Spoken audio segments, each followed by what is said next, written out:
or the Assembly's budget bills at that time. That's right. They came at that very important moment in time when we were debating the budget, and it was a good week. So here you are addressing the students and explaining to them how it all works and the buttons on the desks and the microphones and all that. And, it's an attentive group. Yeah, they were great. And as you know, I try to demystify government to these young people. In order to fully participate in a great democracy of ours, you need to be unintimidated by who your elected representatives are. Now they're going on their tour, and at this particular moment they were looking and learning about President Lincoln, another great American. This is part of a display that's set up in the Capitol building itself. You saw one of the staircases there briefly, and you see it. They're sort of reflected in the glass around that monument. And now, this was a terrific event. Yeah, and that's over at the State Museum, the World Trade Center display, which is really awe-inspiring and quite moving. They got to see the fire trucks and the Twin Tower girders. Some of them are present there. A timeline of what happened on that terrible day in our nation's history. There are interactive computers that help them see how the recovery process went. Very moving. And this was so close to Nassau County, this particular event, but something that was certainly felt all around New York State and the entire nation. And what trip to Albany would be complete without lunch? That's right. And they're having lunch in one of the cafeterias. I'm sitting there and talking to these fine young people and interacting. And, I have children their age, so this is something I really know about. My daughter, Stephanie, is in the 6th grade. My daughter, Jacqueline's in the 7th grade. So I know the issues. My son is in high school now. But, we're talking about various things in their school lives. And this is part of the State Museum, too? That's right. That's the famous Coney Island Carousel. Students get to ride it. It's kind of the capstone of their day in Albany. Well, once you've had lunch and had a chance to ride the carousel, what more do you need for a trip to Albany? And who knows, that might be what that might be what they remember the most of the visit. Who knows? That's great. And you talk all the time about what you hope to do by demystifying government and by bringing the kids from Elmont or from anywhere within the 21st Assembly District, actually bringing them to Albany to show them the Assembly Chamber, meeting with the senators, and having fun at the same time on the carousel and at lunch.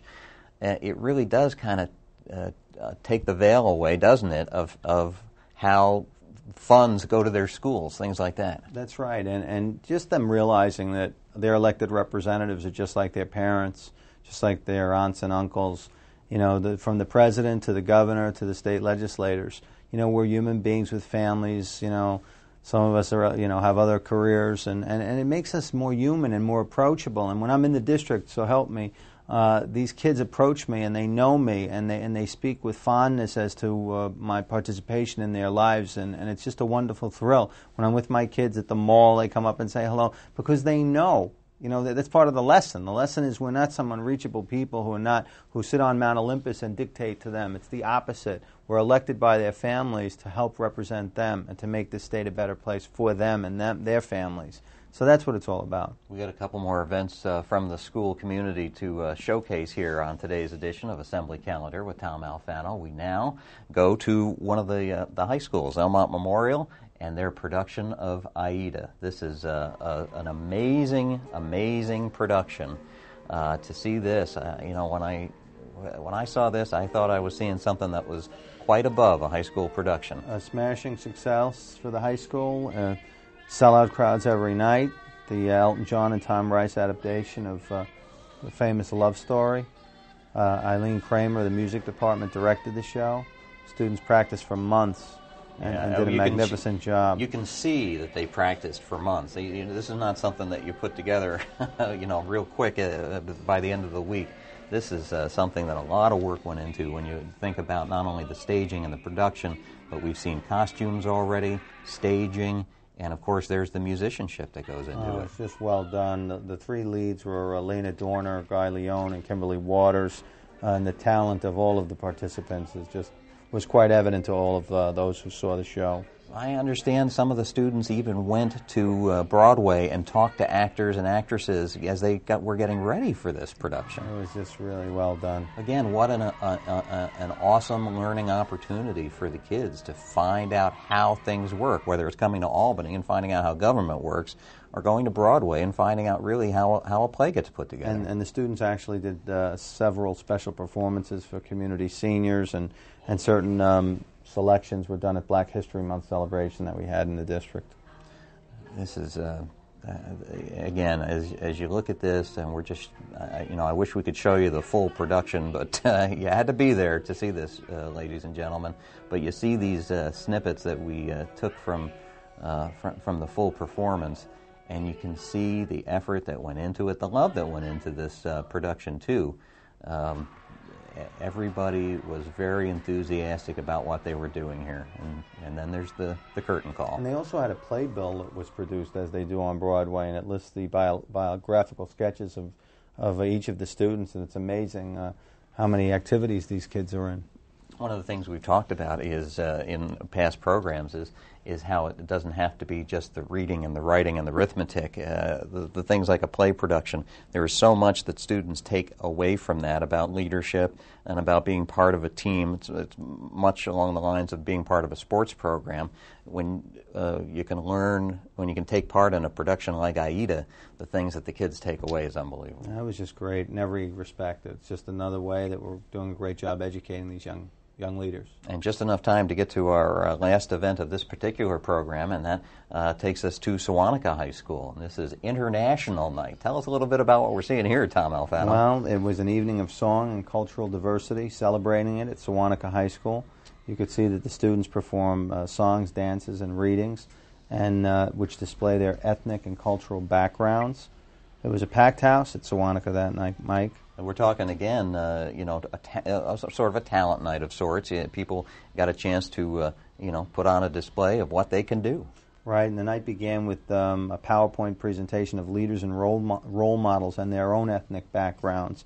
Elmont is often referred to as the Ellis Island of Long Island because of the great diversity that we have. And this evening embraced the cultural richness and heritage of this wonderfully diverse community.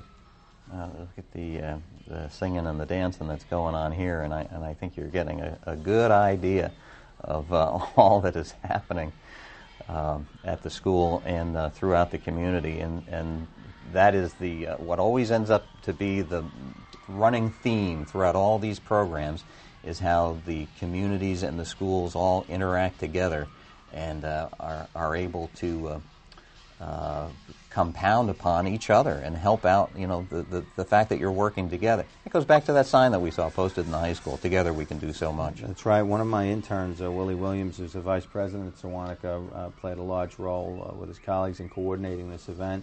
That afternoon, I visited the students in the school and looked at the art display and got a briefing as to what would go on that night. It was truly a wonderfully orchestrated event. Well, as we started off this program, Tom Alfano, we talked about school aid and the budget battle here in Albany and how the Elmont schools were the benefactors of increased school aid coming to Long Island communities. You also mentioned briefly, and we've only got about 30 seconds left to our show today, about property tax relief and how there will be rebate checks going out for property taxpayers. That's the flip side of that coin is to try to make it affordable to maintain living in these communities. The more state school aid we get, the lower the property taxes are. That's the name of the game. To get more from Albany and less from our taxpayers, who are actually paying the school tax bills.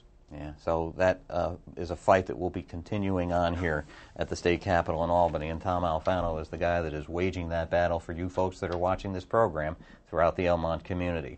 Let me take this last opportunity to let you folks know how you can reach out to your representative in Albany. There's where you can find Tom Alfano. You can contact him by calling 437-5577. You can drop an email at the address you see at the bottom of the screen. As we thank Tom Alfano for joining us again today, we thank you folks too. And we'll hope to see you again soon for our next edition of Assembly Calendar.